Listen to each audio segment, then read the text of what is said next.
Olá, bom dia meninos e meninas, tudo bem com vocês? Espero que sim. Pra variar, vou falar de novo, que eu tô morrendo de saudade de vocês. Tô morrendo de saudade do quadro, de encher o quadro, né? Igual vocês gostam.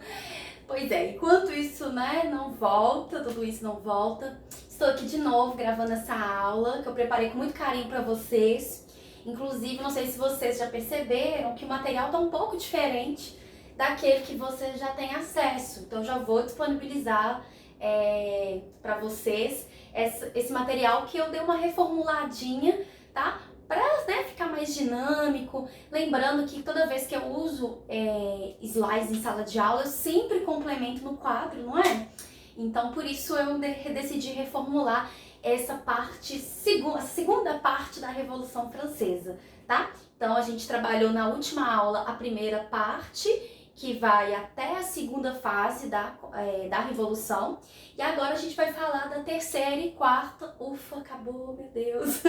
A Revolução Francesa. Quem já deu uma lidinha no texto que eu mandei, que é um resuminho, deu para perceber que Revolução Francesa é muita coisa, né? Já falei isso também no primeiro vídeo.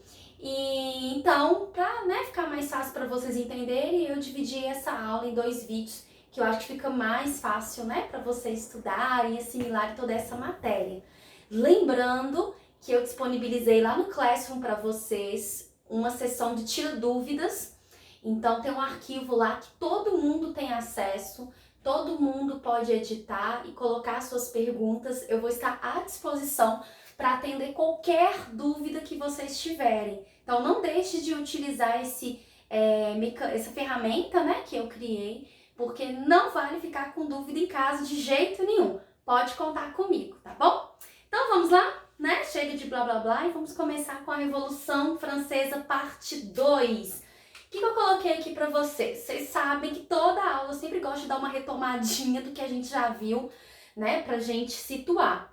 Então, a gente já viu a primeira fase da Revolução Francesa, né? Eu coloquei aqui uma nuvem de palavras, porque são palavras todas que vocês já conhecem, que a gente já estudou, que vocês já viram, né? Então, lá na primeira fase, que é quando o terceiro estado se separou dos demais e decidiu elaborar o quê? Uma constituição, né? Então, eles buscaram elaborar essa constituição pautados no iluminismo. Então, o terceiro estado motivou, por meio dessa atitude de se separar, né? Essa atitude rebelde, motivou a queda da Bastilha, que é uma grande demonstração popular da insatisfação em relação ao antigo regime, né? Então, o terceiro estado, formado aí, né, por vários grupos sociais e liderados nesse momento pela burguesia, tá? Vai ter o apoio de sans-culottes, do povo, que vai tomar as ruas de Paris e vai derrubar a Bastilha, tá? Então, assim, enfim, então a gente viu essa fase aqui, certo? No último vídeo, a gente também chegou a trabalhar isso em sala de aula, então, assim, não tem nenhuma novidade aqui para vocês, é só pra gente relembrar. Aí veio a segunda fase, que quando o rei assinou lá a Constituição, elaborada pelo terceiro estado, pela burguesia, ou pela Assembleia Nacional Constituinte, então deixou de ser esse nome, essa fase, e agora a gente tem uma monarquia constitucional, que tem como grande característica, gente, a limitação do poder do rei. Então, nessa fase, a gente tem o rei ainda, o Luís XVI, porém, contudo, entretanto, todavia, ele não é mais absolutista, porque a primeira Constituição francesa vai limitar o poder dele. A gente já viu isso também. Então, lembrado aí? Tem certeza que você disse ou pensou? Sim. Então, a gente já tem Constituição, a gente tem a formação de grupos políticos, que eu falei na última aula, né, dos girondinos, que eram representados pela alta burguesia, eram considerados, chamados na época de conservadores, porque eles só queriam acabar com o absolutismo, né, e acabar com aquela sociedade estamental. Tá muito ótimo, não, tá ótimo, perfeito, não precisa fazer mais nada, tá? Aí a gente tem também os jacobinos, a gente viu isso na última aula, os jacobinos tá por aqui, jacobinos tá por aqui, que já eram representados pela baixa burguesia ou média e tinham um grande apoio dos sans-culottes, tá? Não sei se eu escrevi se tá por aqui, não, alguém achou aí, gente, né? Não sei se eu escrevi, mas, né, vocês já estão careca de saber dos sans-culottes, que representa os trabalhadores urbanos e representa a grande força popular da Revolução Francesa. E eles vão apoiar os jacobinos, a gente viu isso também, certo? Nenhuma novidade. Então, depois de relembrar isso, lembrando que na última aula a gente falou dessa Comuna Insurrecional de Paris, que foi uma grande revolta da população, uma revolta de resistência em relação à invasão de uma coligação estrangeira que foi feita para acabar com a Revolução. Por quê? Porque nessa fase da monarquia constitucional a gente tem a fuga do rei. O rei fugiu, vocês lembram, né? Foi acusado de traidor, foi preso. Isso chamou a atenção das potências estrangeiras que eram aliadas à França. E aí eles vão tentar acabar com a Revolução e o povo bravamente, compondo lá a Marselhesa, que hoje é o hino da França, vão resistir a esse processo, tá bom? Aí o que acontece? Então, a gente terminou a aula falando disso, o rei tá preso, se o rei tá preso, não tem como governar, né? Então, a gente não tem mais uma monarquia, vai ser proclamada uma república. E ao ser proclamada essa república, a gente entra na terceira fase, ok, gente? Qualquer dúvida ainda que tenha ficado nessa primeira, segunda fase, que é super normal, né? Porque é uma bagunça essa Revolução Francesa. É só me perguntar, estou à disposição, tá bom? Então vamos lá. Então, entrando na terceira fase, eu já disse para vocês que na terceira fase o rei vai ser julgado, já tinha dado esse spoiler, não é? Tanto o rei Luís XVI quanto a esposa Maria Antonieta vão ser julgados e condenados à morte. Eles vão ser mortos lá na guilhotina, tá? Eles e vários dos seus familiares, eles tinham 4 filhos, 2 morreram antes da Revolução, né? Morreram crianças mesmo, em decorrência de uma nasceu prematura, outro teve uma doença, e aí 2 ficaram, né, vivenciaram esse contexto conturbado. Um, tadinho, morreu na prisão, né, porque eles foram presos em péssimas condições, e a única sobreviveu, né? É só uma curiosidade, tá, gente? Isso aí é só para vocês situarem, porque sempre quando eu dou essa aula, alguém pergunta, e a família deles, tá? Então, a Teresa, que é a única sobrevivente, vai conseguir escapar, fugir e vai sobreviver a esse processo todo, tá? Mas vários familiares, né, membros da corte, pessoas próximas a eles, também vão ser julgados e condenados à morte.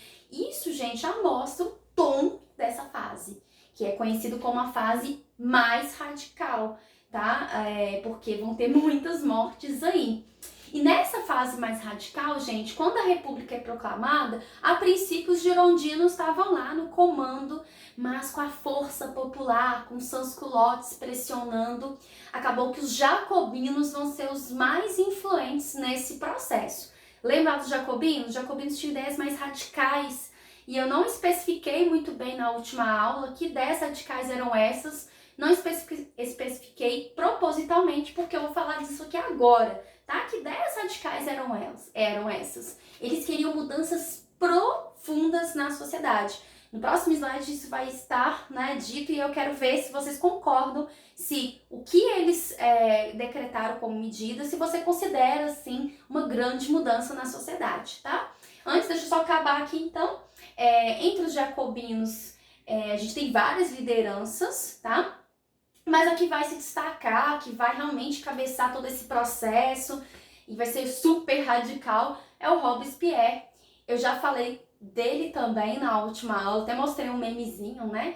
Que tem o tira-dentes e ele o tira-cabeças, né? Meu Deus, que meme ruim. Mas, enfim, vocês viram isso e a gente vai ver, então, aqui essa imagem também vocês já conhecem, que é uma imagem duas, né? Uma mostrando a Maria Antonieta sendo conduzida gentilmente à guilhotina, uma coitada. E aqui o Luís XVI, né? Sem a cabeça, perdeu a cabeça, coitado. Né? Esse foi o fim trágico dele. Então, na terceira fase, gente, da Convenção Nacional, eu coloquei aqui quais foram as principais medidas, tá? Então, olha, abolição da escravidão nas colônias francesas. E aí, gente, vocês acham que isso é radical, abolir a escravidão? Vocês acham que isso é uma mudança profunda na sociedade? Tá? Isso é uma ideia jacobina. Inclusive, se Se você pegar o seu livro, né, sugiro que pegue, se quiser pegar até agora, lá nas páginas 47 e 48, até consultar se é isso mesmo, 46 e 47, desculpa, lá nas páginas 46 e 47, tá falando isso aqui, ó. Quando os franceses abolem a escravidão nas colônias, essa medida vai impulsionar um movimento de independência de uma das colônias francesas, que é o Haiti. O Haiti, sabe o Haiti? Pois é, ele vai ser a segunda colônia que vai conseguir a independência na América. Qual foi o primeiro? Qual foi a primeira colônia americana que conseguiu a independência? A gente estudou, você respondeu aí? Estados Unidos, isso aí, gente, então fera, muito bem. Então essa abolição vai incentivar a independência do Haiti. Por que vai incentivar? Porque o Haiti tinha um número de negros escravizados enorme. Então, assim, eles vão ter notícias de tudo que está acontecendo na Revolução, vão beber dessas ideias, vão trazer essas ideias iluministas e vão, né, o quê? Desejar liberdade, não só a liberdade em relação à escravidão, mas a liberdade em relação ao quê? A dominação francesa, tá? Então, o Haiti vai iniciar o processo de independência que termina em 1804, tá? Então, depois aqui dessa fase da convenção, o pau tá quebrando no Haiti, mas só em 1804 eles conseguem concretizar, oficializar essa independência, tá bom? Aí, o que eles vão fazer? Gente, eles vão criar 2 órgãos aí que vão ajudá-los a administrar esse processo, tá? Garantir a segurança da revolução.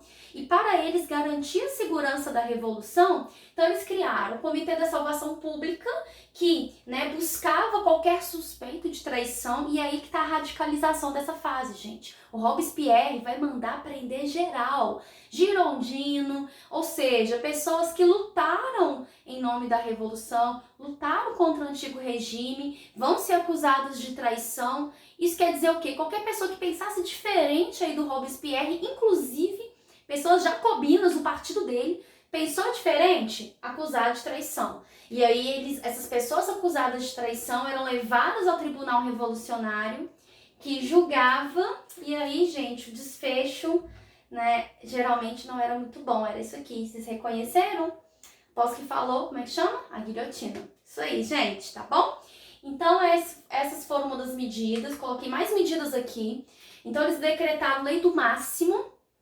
O que quer dizer isso? Eles tabelaram, gente, o preço dos alimentos, pensando na população pobre, faminta, miserável.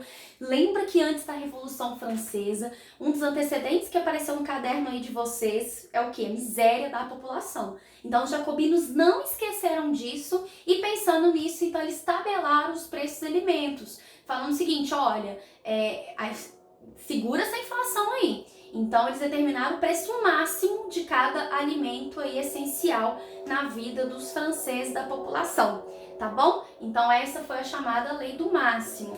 E aí, gente, eles criaram uma nova Constituição, porque eles acharam que aquela Constituição lá da fase da Assembleia Nacional Constituinte, lembra? Incompatível com as novas ideias. Então, eles criaram uma nova Constituição, a segunda Constituição da história francesa.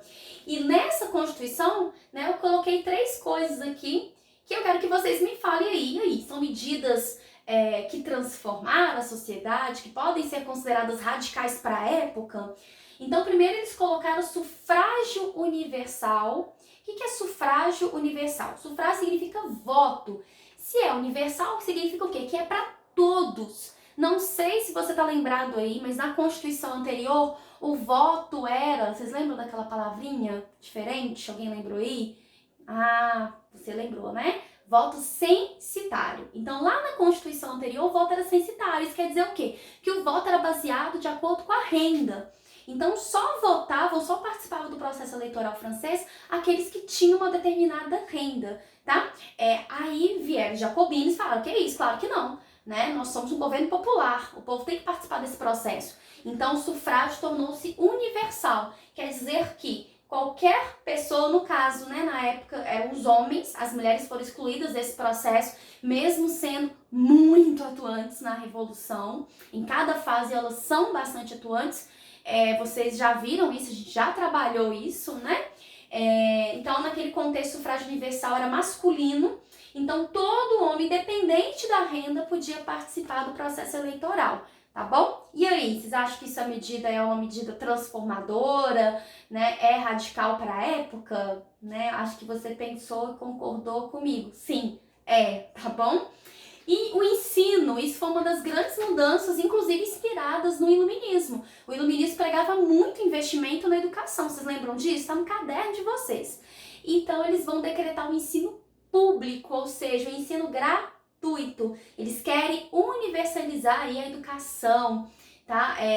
Então, isso foi uma medida muito importante para a época, embora não tenha durado muito tempo, tá, gente? Porque essa fase, vocês viram lá na datinha, ela tem prazo para terminar e o prazo é curto, né? Então, são poucos anos aí dessa fase da Convenção Nacional. Lembrando, chama fase da Convenção Nacional porque essa república, ela é comandada não é por um presidente, mas por uma convenção, ou seja, por uma assembleia. E nesse momento, a assembleia era liderada pelos jacobinos, tá bom? Eles também vão determinar a reforma agrária. Eles vão confiscar as propriedades dos nobres. Muitos desses nobres já tinham fugido da França, morrendo de medo de tudo que estava acontecendo. Então, eles confiscam essas propriedades e a ideia era o quê? Entregá-las aos camponeses. Os camponeses, lembram, né? Eles faziam parte aí do terceiro estado e sofriam com toda a exploração, miséria e tudo mais. Então, eles decretaram a reforma agrária e isso foi institucionalizado na Constituição Jacobina, ok? Certo? Então tá. Aí, gente, Robespierre vai radicalizar muito. Já mostrei pra vocês esse hino lá no vídeo, né? Assim, ao ponto de a guilhotina ter se tornado símbolo da justiça popular. Quem estiver anotando, coloca esse post-it, isso é importante, tá? Então, a guilhotina, ela tinha um sentido aí para a população, um significado político, um significado de justiça. Então, o Robespierre vai radicalizar. Gostou do meu Robespierre aqui, gente? Bonitinho, né? Então, ele vai radicalizar o quê? Mandando para a guilhotina todo mundo que fosse aí acusado de traidor, tá? Aí, gente, então foi composta essa canção, Santa Guilhotina, já falei disso na última aula, então não vou ficar presa aqui não. Eu acho que vocês lembram, né, da última aula, tá? Então, essa fase do radicalismo do Robespierre, gente, é conhecida aí como a fase do terror, né? Então, ele mesmo fala que é hora de o terror, né, ser a palavra de ordem da revolução, tá? Então, dando um recado pra galera que se opor vai ter esse fim trágico. E aí, gente, essa fase foi considerada tão radical que eles decidiram até alterar o calendário, gente. Então, ao invés de seguir o calendário padrão aí, calendário ocidental, eles vão criar um próprio calendário, um calendário revolucionário. Então, assim, que vai iniciar no ano que foi proclamado, no ano e no mês, né? Na verdade, no mês, em 22 de setembro, quando foi proclamada a República na França. Então, o ano começa aí. E aí eles decidiram que cada mês tinha um nome relacionado às colheitas, às estações, tá? Ao clima. Então, esses nomes bonitos aqui, olha que nomes bonitos. Acho que isso poderia ter sido universalizado, né? Mais legal. Ó, vindemiário, brumário, frimário, nivoso, pluvioso, ventoso, germinal, floreal, prairal, messidor, termidor, frutidor, né? Olha aí o seu aniversário, né? Você teria nascido em qual mês? Deixa eu ver o meu aqui. O meu ó, eu teria nascido no termidor. Olha que bonito, né? Enfim, então isso mostra, esse é um exemplo de como que foi radical esse processo, essa fase da revolução, tá bom? Só que aí, gente, não vai durar muito tempo, porque esse radicalismo vai gerar muita treta, muita briga entre os próprios jacobinos. E se os próprios jacobinos estão brigando, gente, isso significa o quê? Vocês acham que eles vão estar fortalecidos ou enfraquecidos? Com certeza você pensou em enfraquecidos. Então, quem estava de olho nessa situação? Os girondinos. Então, os girondinos aproveitam esse enfraquecimento, essa brigaiada aí que o Robespierre vai, né, liderar. E aí os girondinos aproveitam disso, invadem a convenção e... Tararã, o que vai acontecer com esse moço aqui? Quem que é esse moço? Robespierre. O que acontece com ele, gente? Guilhotinado, tá? Então ele vai ter esse desfecho trágico aí também. Então, quando os girondinos, gente, dão esse golpe, que ficou conhecido na história francesa como Nove Thermidor, então esse nome está relacionado ao calendário deles, tá?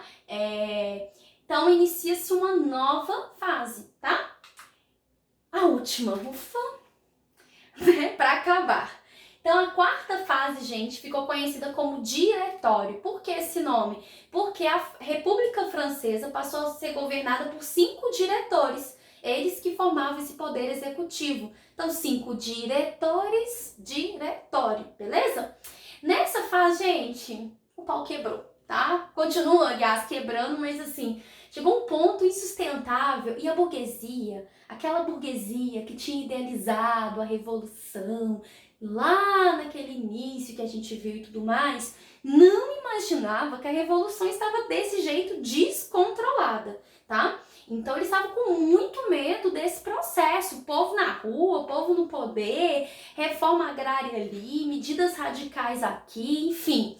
Então ela estava já muito preocupada e essa fase vai aumentar a preocupação. Por quê? Porque eles não vão conseguir pacificar a França. Nem do ponto de vista das coligações estrangeiras, que vão continuar invadindo a França, né? Eu coloquei aqui novas coligações, né? Vão ser feitas.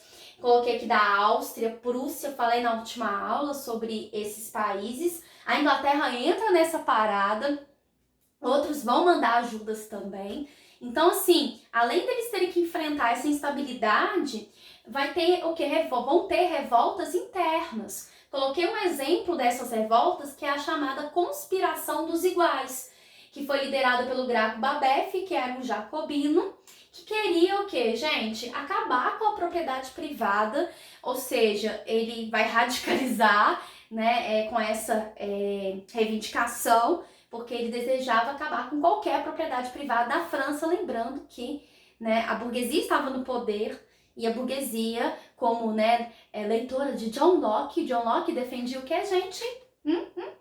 A propriedade privada. Aposto que você falou isso. Então, assim, tentam logo massacrar.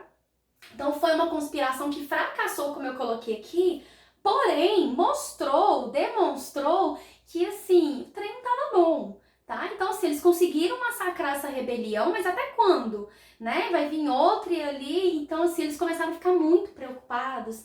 E aí, eles começaram a enxergar uma luz no fim do túnel. Com quem? Com essa pessoinha aqui, né? E eu dedico essa pessoinha ao Emanuel, né? Que me perguntou, professora, né? E o Napoleão, como que ele se encaixa aí na Revolução? Olha ele aqui, Emanuel, e a todos aí. O Napoleão Bonaparte, gente, vai ter uma aula sobre ele. Vocês vão ver que ele é o cara. Eu vou contar várias historinhas dele em outra aula, né? Na semana que vem.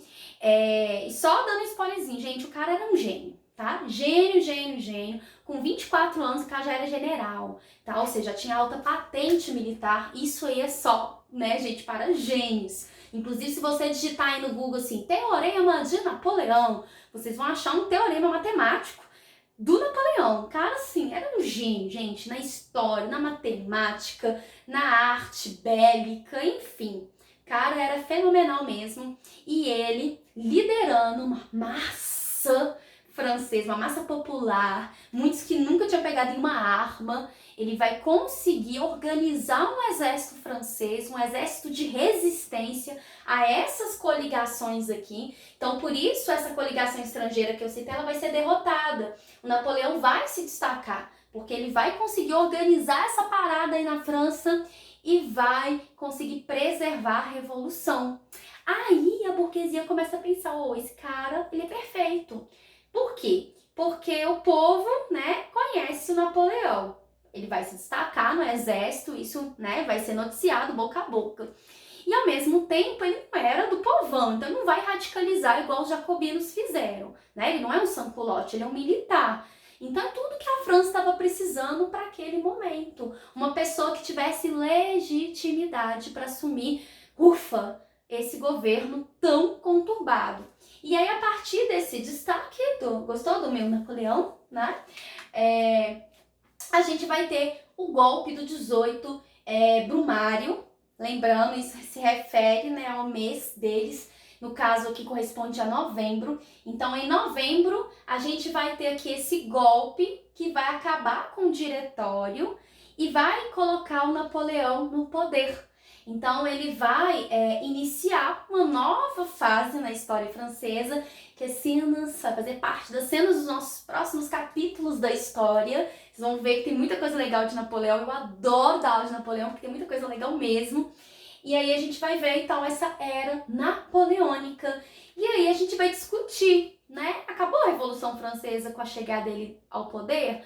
Ou ele vai, né, consolidar, legitimar os ideais da Revolução Francesa, aqueles ideais lá da burguesia que iniciou aquele processo. E aí, o que vocês acham? Vou falar disso na próxima aula, tá? Então é isso, meninos e meninas. Coloquei aqui só pra gente fechar qual que é a importância da Revolução Francesa. Qual foi a importância? Ó, primeiro porque acabou com o antigo regime lá na França, tá? O antigo regime, vocês sabem, tem um caderno, um post-it lindo, maravilhoso, que eu escrevi no caderno, né, Sofia? Sofia tem um post-it lindo, maravilhoso, um caderno perfeito, né? E vários outros alunos aí, não vou ficar citando não, né? Porque senão a gente vai ficar sem terminar essa aula, que já tá grandona, tá? Mas eu tô morrendo de saudade de ficar vendo esses cadernos lindos e caprichosos de vocês, esses cadernos maravilhosos, eu fico encantada. Então tem um post-it lá que eu fiz do antigo regime, né? Que corresponde ao governo absolutista, né? Pautado em privilégios da nobreza, mercantilismo, blá blá blá. Então isso acabou na França. Vai mostrar a ascensão da burguesia. Por quê? Porque o Napoleão ele vai governar representando essa burguesia, os seus valores. Uma das coisas que a burguesia queria com a Revolução, gente, era acabar com o antigo regime para poder o quê? Desenvolver o capitalismo francês. E o Napoleão vai fazer isso, né? E vai então atender aos ideais da burguesia.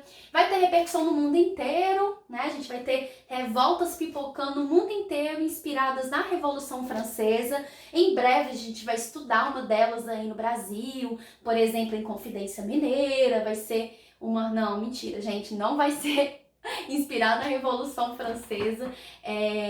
Eu sempre brinco com isso, porque em Confidência Mineira a gente vai estudar que ela acontece no mesmo ano que inicia a Revolução Francesa, em 1789. Mas só que não deu tempo, né? Porque na época não tinha rede social, não tinha zap, não tinha esse tipo de comunicação para as ideias da Revolução chegarem aqui no Brasil instantaneamente. Tá?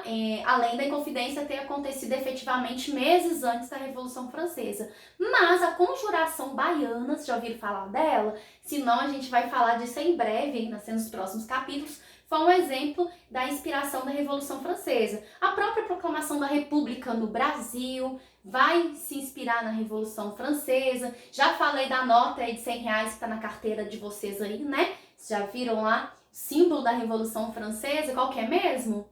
Escutei, né? Barrete frígio, tá lá na mocinha simpática da nota de vocês. Enfim, então vai ter repercussão no mundo inteiro e vai iniciar a história contemporânea. Lembra daquela divisão histórica que a gente fez desde o 6º ano? Idade média, né? Começa, aliás, idade antiga, média, depois moderna. E aí a gente tem aí a contemporânea. Então, o marco que vai iniciar esse período que a gente vive até hoje é a Revolução Francesa, tá bom? Então ela vai ser aí muito importante, muito impactante no mundo inteiro. Ok, meninos e meninas, entenderam a aula de hoje? Espero que sim. E como eu disse, qualquer dúvida estarei à disposição. Digita lá a sua pergunta que eu vou responder para você. Dependendo da pergunta, da complexidade, eu gravo até videozinhos curtinhos. Coloco o link lá no documento para vocês terem acesso à explicação, tá bom, gente? E aí, fiquem ligados que hoje vai ter dever, e o dever vai ser o quê? Do livro. Então aguarde que eu vou postar isso também. Vou postar esse material e vou postar essas atividades do livro. E aí a gente fecha a Revolução Francesa, ufa, chega, e a gente inicia ano que vem. Semana que vem a gente inicia a Era Napoleônica, tá bom? Então, bom dia pra vocês, ou boa tarde, ou boa noite, dependendo do horário que você está assistindo. E até a próxima aula. Um beijo e até mais. Tchauzinho!